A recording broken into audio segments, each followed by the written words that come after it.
السلام عليكم ورحمة الله وبركاته. حبايب قلبي، عاملين ايه؟ كل سنة وانتم طيبين. طبقنا النهاردة وصفة جميلة جدا وسهلة وكمان بسيطة وهتعجبك وعلى قد امكانياتك. حاجة بسيطة جدا هنعمل مع بعض طبق مسقعة باللحمة المفرومة، جميلة وسهلة. وكمان ممكن تستخدميها كطبق رئيسي وممكن تستخدميها كطبق جانبي.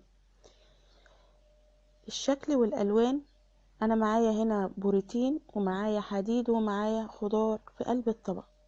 تمام، يعني طبق كامل متكامل. يلا نقول على وصفتنا. معاكم بوحة من مطبخ وصفات بوحة. اول حاجة انا بعصج اللحمة المفرومة عندي. طبعا كلنا عارفين وكلكم اساتذة. احنا بنجيب بصلاية مبشورة، بنزل عليها بفلفل اسمر وقرفة، وبعد كده بجيب مكعب المرقة وبجيب اللحمة المفرومة وانزل عليها على النار، بقلبهم مع بعض وبتبقى النار عالية عشان خاطر اللحمة ما تنزلش مية كتير.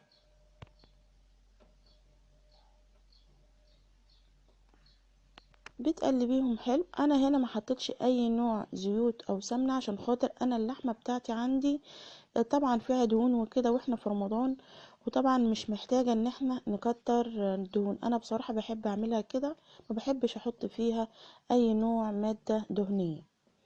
طبعا بعد ما خلاص دخلت في مرحلة السوى بقلبها زي ما انت شايفة. بعد كده بروح جاية واخداها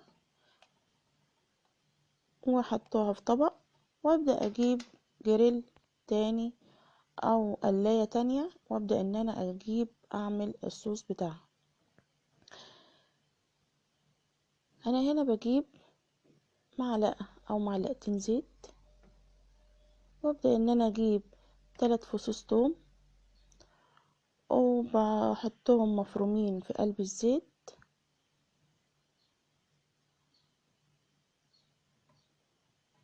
فرمتهم، بعد كده بنزل على الزيت بعد ما سخن وابدأ ان انا اتبلها. بحط بقى طرف من المعلقة كده فلفل اسمر وكمان كمون اهم حاجة، وابدأ ان انا برضو احط مكعب المرقة وبجيب طماطم مبشورة وبنزل عليها. انا بفضل الطماطم المبشورة افضل بكتير من الطماطم عصير الطماطم. بقلبهم مع بعض وابدأ ان انا اجيب حبيتين كبار من الطماطم مقطعاهم مكعبات وانزل على عصير الطماطم اللي هي الطماطم البوري اللي انا عاملاها بالمبشره.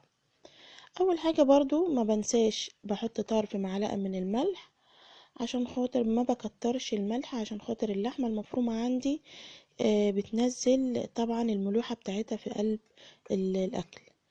انا هنا حطيت المكعبات بتاعه الطماطم وبقلبهم مع بعض. اول ما بحس خلاص ان هي بدأت ان هي تتسبك ويندمجوا خالص خالص خالص مع بعض، بجيب الخضار بتاعي وابدأ انزله. بس قبل الخضار بجيب اللحمة المفرومة عندي وبحط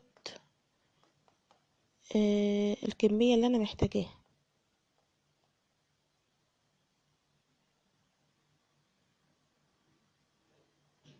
خلاص كده الطماطم استوت، بنزل بكمية اللحمة اللي انا عاوزاها. انا ما بحطش الكمية اللي معايا كلها بصراحة.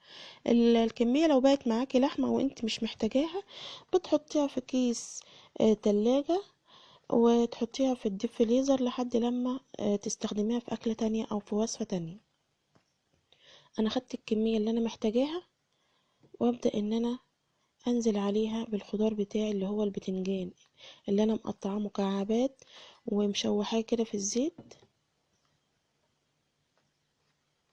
وبرضو الفلفل الألوان بتاعي برضو قطعت مكعبات برضو وشوحته في الزيت وسبت اللون بتاعه محتفظ بيه.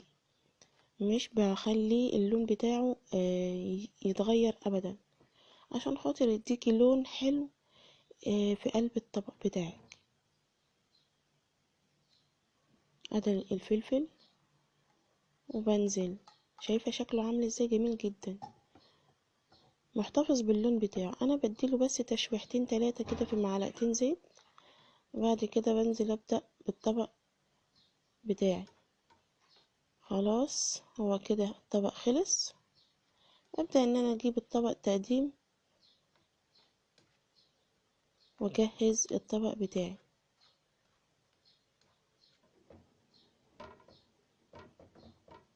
شايفة الالوان والشكل؟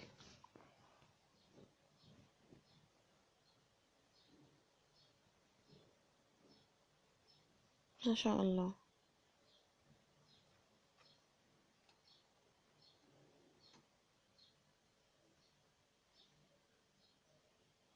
خلاص هنا هتطفي النار. بعد ما بتقفلي النار بتجيبي عصرة نص ليمونة وبتضيفيها، لو مش حباها عادي، بس انا بحبها، بتدي تست عالي كده ومزازة كده جميلة. خلاص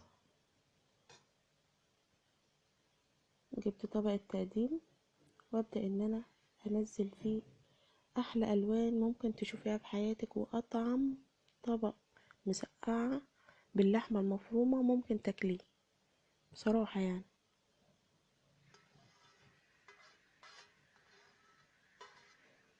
سهل جدا جدا جدا وبسيط خالص.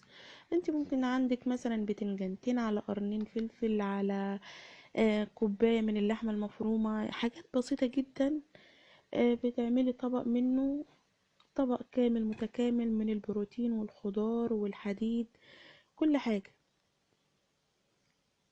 وده كان طبقنا النهاردة، اتمنى يكون عجبك، ويا ريت ما تنسونيش في اللايك والشير. كنت معاكم بوحة من مطبخ وصفات بوحة، والسلام عليكم ورحمة الله وبركاته.